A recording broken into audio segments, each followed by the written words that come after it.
Yeah, I was just flat out, and to me it felt full time from that moment on. But really, I didn't start making money until 2017. Eddie paid me $5,000, and I spent it all in 1 month in Queenstown. Should never have left uni Earth in hindsight, but at the same time, it was the funnest year of my life. Really, I got to meet some of the sickest people. Spent a month in Queenstown. Wouldn't take it back for the world. Yeah. Massive thanks to Eddie for that. Bergamont kind of folded really last minute. Okay. So that left me in 2018. Pretty much had a sob story with my dad in the van, crying like can't get a ride. What was the results looking like at that point? I was 11th place at Fort William on the Bergamont. That was the year that 29ers had first came out. It was like we were the first guys pretty much on 29ers. It was us in Santa Cruz. And I loved the bike, really loved the bike. Kind of really enjoyed the team. We were having a really, really good time. We were having such a laugh. But just average results because I was just partying. I was just enjoying it so much. Like I was just having a gap year, and I didn't really think about the consequences of having a year of kind of dropping off the radar. Okay. Momentum was really building. Momentum was building good. 2015, I went to Hardline. In my opinion, Rory won it. I could have won it as well, and he knew that. We were both pretty damn close. Like I was going down there to win it. Okay. And I crashed and snapped my shifter off. So. Yeah, 2015, my momentum was on my side, got hurt in 16, got a couple of concussions, AC separation, so that season kind of went a bit off, then 17 went a bit off, so I was kind of, I was a 30th to 40th place guy, and nobody was interested. Tried my best, messaged everybody, nobody's interested, so I started working for a guy called Paul Milne, who started a company called Bikescapes, building pump tracks. Does a lot of the Velo Solutions pump tracks in the UK. Yeah. So you just got a job? Yeah, I just got a job helping him. He was starting his company, wanted some help, and I thought, well, it's a change from engineering with my dad. That's what I was going to be doing for the next 20 years of my life at that moment in time. So I thought, I'll take 6 weeks to build this pump track. Whilst I'm sat in Cardrona in a skid steer, helping Paul build the pump track, I got a message from Piche from the Commensal 100 at the time. Okay. So the team that Thomas Estac and Amaury Pirion was on in like 2017. Right. Quite a small team, but they had Commensal bikes, 100% kit, Fox suspension, Maxxis tires. It was like an insanely good bike, and it was the bike at the time. And he phoned me and said, I have absolutely no money. If you can afford your own mechanic, if you can pay for a mechanic, I'll give you a ride on the team. I'll sort you out with kit, I'll sort you out with bikes. So had the conversation again, sat down with my parents, and we went, right, this is it. Okay. This is it this time. Yeah.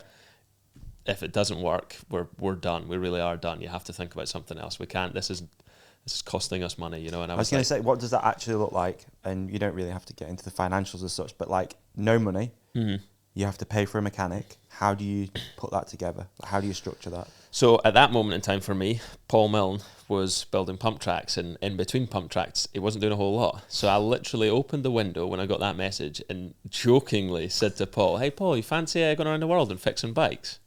And he like jokingly kind of paused and was like, "Yeah, I could do that." And I was like, "Would you do it for $3,000?" "Yeah, all right." And that was pretty much it. No way. Yeah, I replied back to Paul and Piche and said, "Yep, got a mechanic." We fully lied and said that he was like qualified World Cup mechanic. Never built a wheel before, nothing. Like he had a saying, "Fake it till you make it," and that was a pair of us that year. Just like I was on this hell bent, like I need to make this work. Yeah. Like I need to make this work, and he's on this like I better not get caught.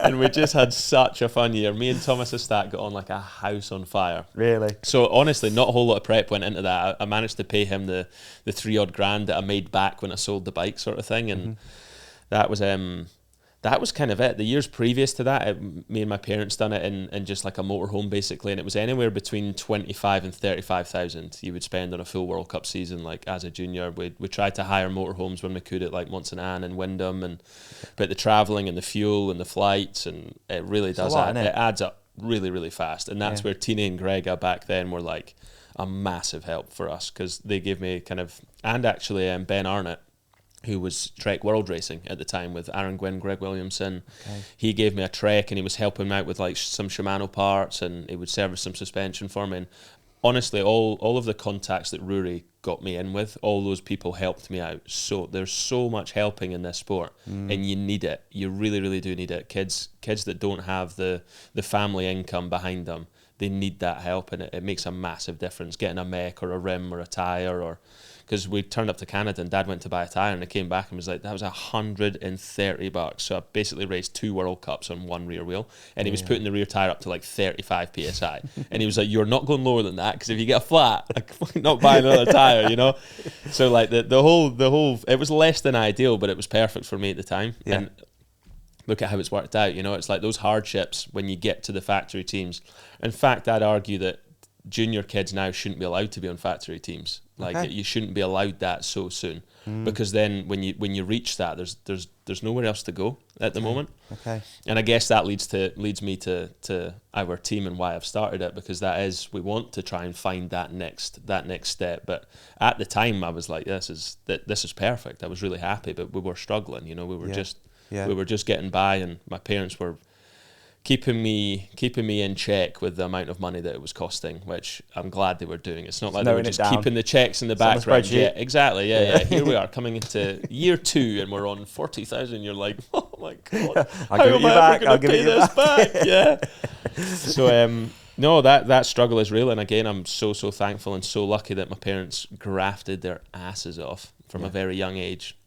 To put themselves in a financial position to have kids and be able to give us all the opportunities in the world. So that's really at the end of the day what it comes down to. So it's amazing. Insane. Such a cool story, dude. So when did you sign for Trek Factory? Okay.